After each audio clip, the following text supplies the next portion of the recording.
दोस्तों को नमः संस्कृताय। दोस्तों आज हम लोग संधि के जो बचे हुए प्रश्न हैं उनको देखेंगे। हम लोगों ने 3 वीडियो में लगभग 150 प्रश्न कर लिए हैं और आज आगे से उसके जो बचे हुए प्रश्न हैं दोस्तों उसको देखेंगे।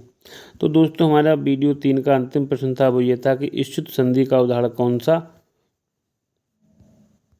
ये था कि बसंत ऋतु में कौन सी संधि है। तो दोस्तों ए ओ अर अल जहाँ पर आए वहाँ पर गुण संधि का प्रयोग होता है। तो यहाँ पर बसंतर अर आ रहा है यहाँ पर, इसलिए हमारी गुण संधि है। कौन सी है? गुण संधि है। आइए दोस्तों आज हम लोग अगली प्रश्नोत्तरी देखेंगे। यदि आप भी यूपी टीजीटी या फिर सीटेट या यूपी टीजीटी पीजीटी या फिर संस्कृत से संबंधित किसी अन्य परीक्षा को देते हैं या अन्य राज्य से संबंधित कोई परीक्षा देते हैं तो ये प्रश्नोत्तरी आपके लिए बहुत ही ज़्यादा महत्वपूर्ण होने वाली है। चलिए दोस्तों देखते हैं। आज का पहला प्रश्न है इच्छुत संधि का उदाहरण है। तो दोस्तों जो इच्छुत संधि होती है इसका जो सूत्र होता है व्यंजन संधि का, ये पहली संधि है स्तोह सचुनाश्चुः, ये जो इसका सूत्र होता है। अर्थात इसका जो मतलब हुआ, इसका अर्थ हुआ ये हो गया दोस्तों, सकार या फिर सकार या तवर्ग के बाद शकार या फिर चवर्ग आए। क्या है दोस्तों? शकार या तवर्ग के बाद शकार या चवर्ग आए तो फिर इसके स्थान पर यही हो जाते हैं। आइए देखते हैं। इच्छुत संधि का उदाहरण है तो यहाँ पर विद्वान प्लस जयति हो जाएगा, इसलिए जो विद्वान का ना है दोस्तों वो ता था दादा ना पंचम अक्षर है उसका, और चवर का पंचम अक्षर हो गया चा छा जा यहाँ हो गया, इसीलिए हमारा विद्वान जयति निष्पन्न होता है। अगला है दोस्तों व्यंजन संधि का जो उदाहरण है वो कौन सा है। तो यहाँ पर सत प्लस जना, सज्जना जो है हमारा व्यंजन संधि का उदाहरण है। संधि दोस्तों मुख्य रूप से 3 प्रकार की होती हैं। अगला है वने अपि का संधि विच्छेद संधि है तो इसका हो जाएगा वने प्लस अभी सबसे सरल संधि है दोस्तों। यहाँ पर जहाँ से विच्छेद हो रहा है उसके बाद यदि जो है आ आया है, ए ओ के बाद आ आए, बाद में प्लस के बाद आ आया है तो ये पूर्व रूप संधि हो जाएगी। यदि प्लस के बाद आ आता है, ए ओ के बाद आ आता है दोस्तों, प्लस के बाद आता है तो पूर्व रूप हो जाएगी। यदि आ प्लस से पहले आता है तो पररूप होती। जैसे दोस्तों प्रा प्लस एजते आया है और उप प्लस ओस्ती हैं तो ये जो है क्या है दोस्तों? पररूप संधि है। लेकिन यहाँ पर वने अपि पद में संधि है तो निश्चित रूप से पूर्व रूप संधि का प्रयोग किया है। अगला है तत्रैव। तो दोस्तों जहाँ से संधि विच्छेद होती है तत्र प्लस एव तत्रैव, यहाँ पर 2 चोटी देखो तो आप वृद्धि संधि मार सकते हैं। तत्र प्लस एव तत्रैव यहाँ पर निश्चित रूप से वृद्धि संधि है। आइए दोस्तों 155 का देखेंगे। यहाँ पर दोस्तों यद्यपि का संधि विच्छेद होगा, यदि प्लस अपि यद्यपि, निश्चित रूप से यहाँ पर यड़ संधि का प्रयोग किया गया है तो ई का यह हुआ यहाँ पर यद्यपि, यदि प्लस अपि ई का यह हो गया, यदि प्लस अपि यद्यपि आपका चौथा ही ऑप्शन सही है। गते प्लस अपि में संधि होगी दोस्तों, गते प्लस अपि आया बाद में आया, इसलिए निश्चित रूप से पूर्व रूप संधि है। 56 का तीसरा ऑप्शन सही है। तोरली का उदाहरण है तो तोरली, तो ता तवर्ग के बाद यदि ला आता है तो ता के स्थान पर ला, तवर्ग के स्थान पर ही ला हो जाएगा। तत् प्लस लया तल लया, ये तोरली का उदाहरण है। अगला है हरिस प्लस सेते में संधि किस सूत्र के अनुसार होगी। तो दोस्तों हरिस सेते स्तोश्चुना चु सूत्र से संधि हुई है, इसमें ज़्यादा कुछ नहीं बताना है, सभी को पता होगा। अगला है शकार या शकार के योग होने पर क्या परिवर्तन होता है। तो दोस्तों इस शकार या तवर्ग का मेल शकार या चवर्ग से होता है तो शकार के स्थान पर शकार और तवर्ग के स्थान पर दोस्तों चवर्ग हो जाता है। तो यहाँ पर भैया शकार का शकार से योग होने पर हमसे पूछा गया तो दोस्तों यहाँ पर हमारा शकार का शकार हो जाएगा। अगला है कह रहा है मनोरथा का, मनोरथा उदाहरण है किस संधि का उदाहरण। दोस्तों मनोरथा का संधि विच्छेद हिंदी में होता है मनः प्लस रथा, लेकिन संस्कृत में होता है मनस प्लस रथा मनोरथा। निश्चित रूप से यहाँ पर जो है हमारी विसर्ग संधि का उदाहरण है। 60 का हमारा कौन सा ऑप्शन सही? 60 का दोस्तों पहला, तीसरा ऑप्शन सही है।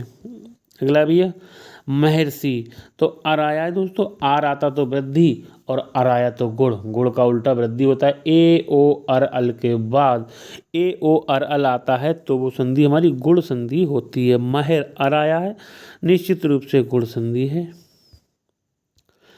कह रहा है बालकावपि, शब्द का संधि विच्छेद होगा तो बालकौ प्लस अपि, आव आया है, औ का आव हुआ, बालकावपि, तो बालको प्लस अपि, औ का आव हुआ दोस्तों। यहाँ पर अयादि संधि का प्रयोग हुआ जिसका जो सूत्र होता है यचो एवा या वह सूत्र होता है। अगला है दोस्तों संधि कहते हैं। दोस्तों संधि किसे कहते हैं? तो हम दो वर्णों के मेल को संधि कहते हैं, दो पदों के मेल को समास कहते हैं, दो वाक्यों के मेल को कारक कहते हैं। लेकिन हमसे यहाँ पे संधि पूछा गया है, निश्चित रूप से दो वर्णों के मेल को संधि कहते हैं। दोस्तों सारे प्रश्न ये आए हुए हैं। अत्यधिक में संधि होगी अति प्लस अधिक, अत्यधिक ई का या हुआ है, निश्चित रूप से यहाँ पे यड़ संधि का प्रयोग हुआ है। आइए दोस्तों आगे देखते हैं। यहाँ पर भैया कि उपेंद्रा, ए ओ अर अल, अगर यहाँ से हम विच्छेद करते हैं दोस्तों वहाँ पर ए ओ अर अल आते हैं तो निश्चित रूप से गुण संधि होती है। उप प्लस इंद्रा, उपेंद्रा, यहाँ पर ए आया, निश्चित रूप से हमारा गुण संधि है। लेकिन हमसे संधि विच्छेद पूछा गया, उप प्लस इंद्रा। दोस्तों हमें चारों विकल्प भी देखने होते हैं और प्रश्न भी पूरा पढ़ना होता है।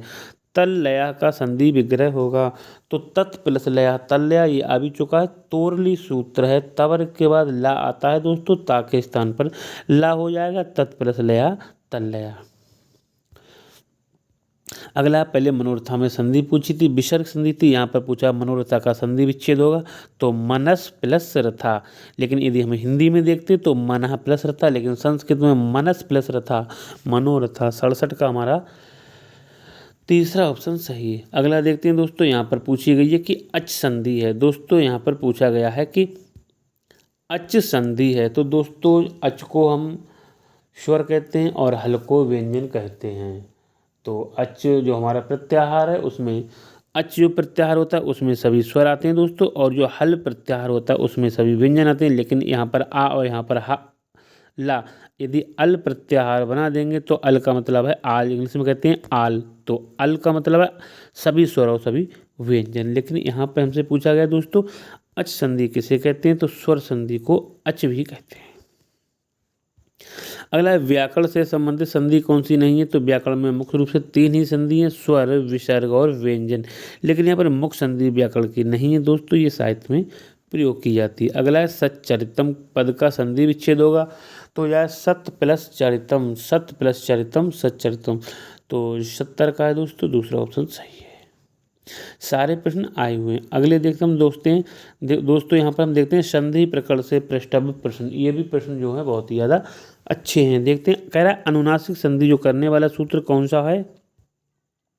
पहला है मो अनुस्वारः यरोनुनासिको नुनासिको वा अनुस्वारस्य पर सवर्णा उपयुक्त सभी।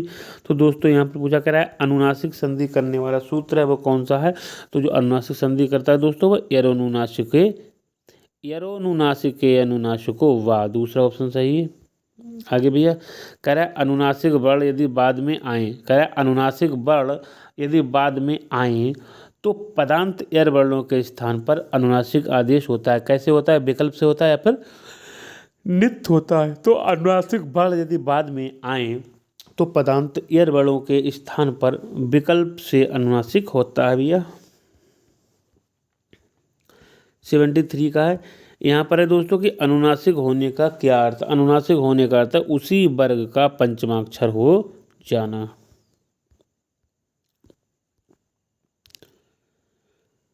यहाँ पर हम लोगों ने देख लिया 73 देख लिया, 74 देखेंगे।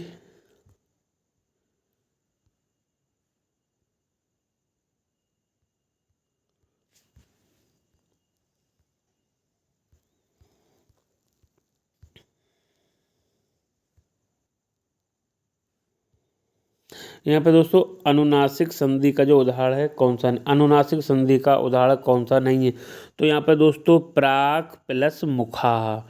तो यहाँ पर जो दोस्तों का है इसका जो अनुनासिक वर्ण हैं बाद में दोस्तों, माँ आया है, ना आया है, तो यहाँ पर का पंचमाक्षर हो गया है दोस्तों, का खा गा खा वहाँ प्रांग प्लस मुखा, प्रांग मुखा।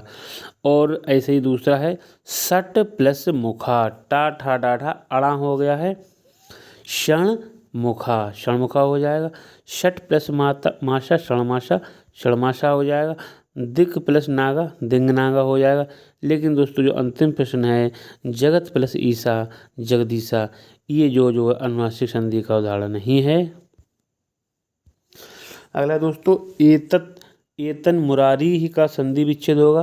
पहला है एतद प्लस मुरारी और दूसरा है एतन प्लस मुरारी।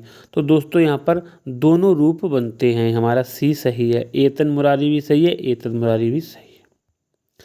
अगला दोस्तों प्रत्यय भाषायाम नित्यम, प्रत्यय भाषायाम नित्यम, इस वार्तिक से क्या होता है, क्षेत्र का देखते हैं। तो दोस्तों ये जो वार्तिक है वो नित्य अनुनासिक करता है, क्या करता है, नित्य अनुनासिक करता है, प्रत्यय भाषायाम नित्यम।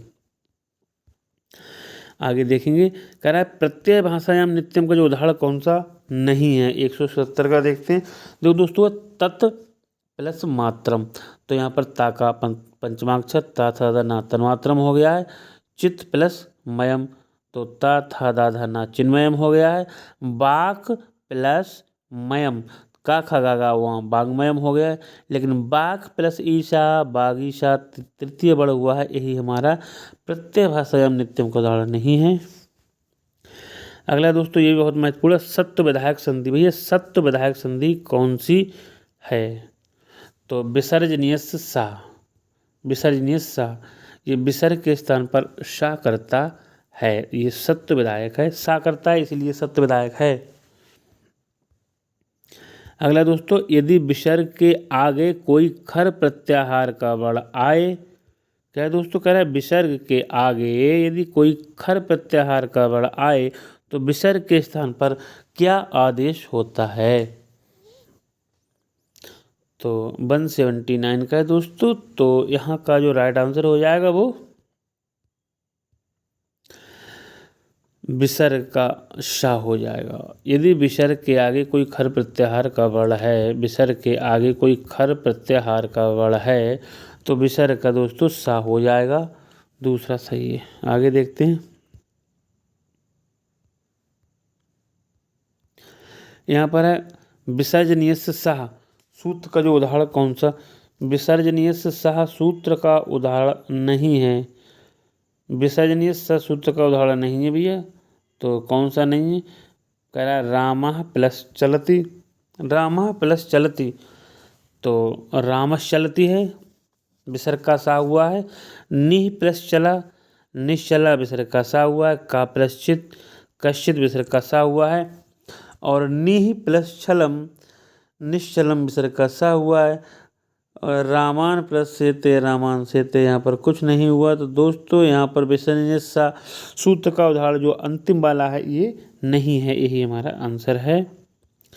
अगला है दोस्तों, यहाँ पर कह रहा है नमः प्लस ते, नमः प्लस ते, नमः प्लस ते बराबर नमस्ते विसर्ग का सा हुआ है। किस सूत्र से विसर्ग संधि हुई है, 181 का देखेंगे तो विसर्जनीय सा, विसर्ग के स्थान पर सा हुआ है, नमस्ते बहुत ही महत्वपूर्ण उदाहरण है।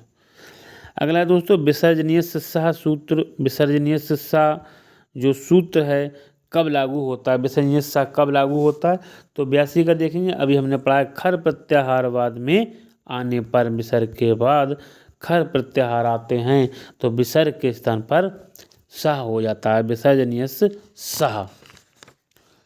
तो दोस्तों अगला देखते हैं, 83 से देखते हैं। यहाँ पे दोस्तों पूछा गया कि रुत संधि विधायक सूत्र कौन सा, भैया रुत संधि विधायक को सूत्र कौन सा है, 83 का पूछा गया है दोस्तों। तो जो रुत संधि विधायक सूत्र है सा सज सो रू, सा सज सो रू, ये रुत विधायक सूत्र है। अगला है कह रहा है पदांत सकार और सजुस के सकार के स्थान पर क्या आदेश होता है, तो पदांत सकार और सजुस के सकार के स्थान पर क्या आदेश होगा दोस्तों, तो यहाँ पर रू आदेश ही होगा। साह सज सो रू का जो उदाहरण है कौन सा नहीं है? साह सज सो रू का उदाहरण कौन सा नहीं है? 85 में देखेंगे, पहला है कविस प्लस अयम, तो विसर्ग करा हुआ है कविश प्लस अयम, तो कविरयम, तो हो जाएगा कविरयम। गौश प्लस अयम गौरयम, गौरयम। मातुस प्लस आ गया मातुराज्ञा, मातुराज्ञा। तत् प्लस लिया तल्ल्या, तो ये तल्ल्या अभी तोरली सूत्र का उदाहरण है। कह रहा है उत्त संधि विधायक सूत्र कौन सा? उत्त संधि विधायक सूत्र कौन सा? भी 86 का देखेंगे। उत्त संधि विधायक सूत्र कौन सा? हसीचा है और अतोरोल प्लुतादा पिलते है। हसीचा है और अतोरोल प्लुतादा पिलते, हसीचा है एक और अतोरोल प्लुतादा पिलते, ये दोनों जो हैं उत्त संधि के हैं। उत्त संधि विधायक सूत्र कौन सा है? हसीचा है और अतोरोल प्लुतादा पिलते है। हसीचा और अतोरोल प्लुतादा पुलते है, तो ये दोनों क्या है? उत्त संधि विधायक सूत्र। उपरोक्त दोनों सही है। उत्त संधि विधायक एक हसीचा है, अतोरोल पिलतादा पिलते। अगला है शिवस प्लस अर्चिया शिवोर्चिया, क्या है? पहला शिवाशा, शिवस प्लस अर्चिया, तो यहाँ पर शिवोर्चिया हुआ है, किस सूत्र का उदाहरण है दोस्तों? 87 का देखेंगे यहाँ पर, तो ये अतोरोर पिलुतादात पिलुते सूत्र का उदाहरण है। शिवस प्लस अर्चिया शिवोर्चिया। अगला है अतोरोर पिलतादा पिलते का जो उदाहरण कौन सा नहीं है? शिवस प्लस अत्र शिवो अत्र, रामस प्लस अयम रामो अयम, देवस प्लस बंदा देवो बंदा, और देवस प्लस अधुना देवोधुना, तो कौन सा नहीं है? 88 में दोस्तों तीसरा वाला हमारा जो है वो अतोरोर पिलतादा पिलते का उदाहरण नहीं है। अगला है उत्त संधि विधान करने वाला, उत्त संधि का विधान करने वाला सूत्र कौन सा है दोस्तों?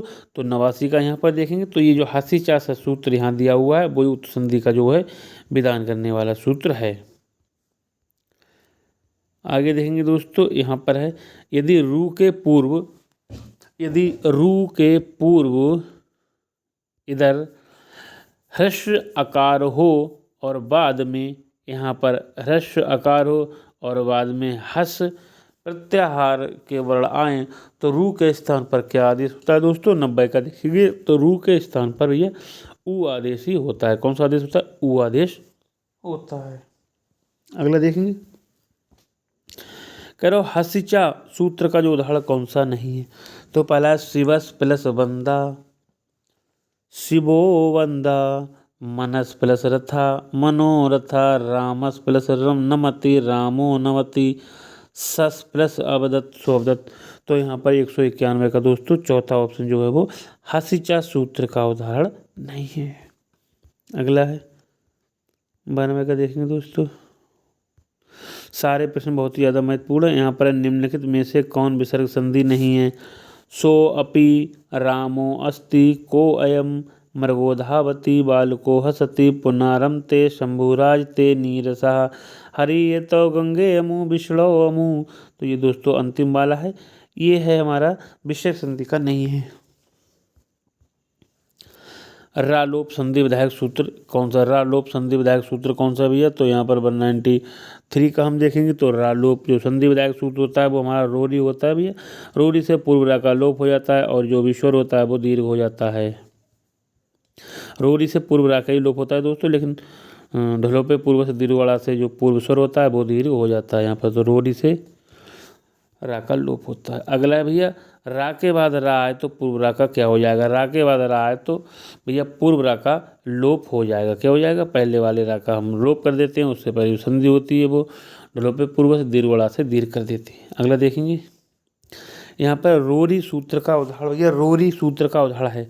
अब हम रोरी का उदाहरण यहाँ पर देखेंगे दोस्तों। 195 का देखते हैं यहाँ पर, तो पहला है बालका रमते गौ रंभते, तो ये दोनों उदाहरण दोस्तों रोरी के हैं। अगला है ढा या रा का लोप हुआ हो तो उससे पूर्ववर्ती, ढा या रा का लोप हुआ तो उससे पूर्ववर्ती अड़ आ ई उ को क्या आदेश होता है? दीर्घोड़ा। ढलोपे पूर्व से दीर्घोड़ा का क्या आदेश होता है भैया? तो यहाँ पर जो आदेश होता है वो दीर्घ ही होता है। आ ई उ दीर्घ हो जाते हैं। और यहाँ पर दोस्तों ढलोपे ढालोपे पूर्व से दीर्घ वाला सूत्र का उदाहरण कौन सा नहीं है? पुनरमते हरिरम्या, शंभुराजते अंतर्राष्ट्रीय, लीडा नीरोगा नीरसा, बालकारमते। तो ढलोपे पूर्व से दीर्घ वाला सूत्र का कौन सा उदाहरण नहीं है दोस्तों? 197 का देखेंगे तो यहाँ पर बालकारमते ये जो इसके उदाहरण नहीं है। अगला है रेफ को विसर्ग करने वाला सूत्र कौन सा है? कह रहा है रेफ को जो है विसर्ग करने वाला सूत्र है वो कौन सा? 98 का देखेंगे तो दोस्तों रेफ को जो विसर्ग करने वाला सूत्र होता है वो होता है खर अवसानयोः विसर्जनीय। क्या है? खर अवसानयोः विसर्जनीय है, पहला ही ऑप्शन सही है। आइए 199 का देखते हैं। कह रहे हो पदांत रेफ के स्थान पर क्या आदेश होता है? जो पदांत रेफ होता है उसके स्थान पर क्या आदेश होता है? तो भैया पदांत रेफ होता है जो उसके स्थान पर आदेश होता है वो विसर्ग होता है। क्या होता है? विसर्ग होता है। आइए दोस्तों आज का हम अंतिम प्रश्न देखते हैं और संधि भी समाप्त हो जाएगी। यहाँ पर है खर अवसानयोः विसर्जनीय। खर अवसानयोः विसर्जनीय सूत्र का जो उदाहरण है कौन सा नहीं है? रामर प्लस खादति, तो रामा खादति, वृक्षर प्लस फलति, वृक्षः फलति, निस् प्लस संदेहम, निस्संदेहम, पुनर् प्लस पृच्छति, पुनः पृच्छति। तो यहाँ पर जो हमारा 200 का तीसरा है वो खर अवसानयोः विसर्जनीय का उदाहरण नहीं है। तो दोस्तों ये थी बहुत ही ज़्यादा महत्वपूर्ण संधि की प्रश्नोत्तरी। दोस्तों हम लोगों ने समास की भी प्रश्नोत्तरी कर ली है और कारक की भी प्रश्नोत्तरी कर ली है। कल हम किसी और टॉपिक को लेकर आएंगे दोस्तों, तब तक के लिए नमः संस्कृताय।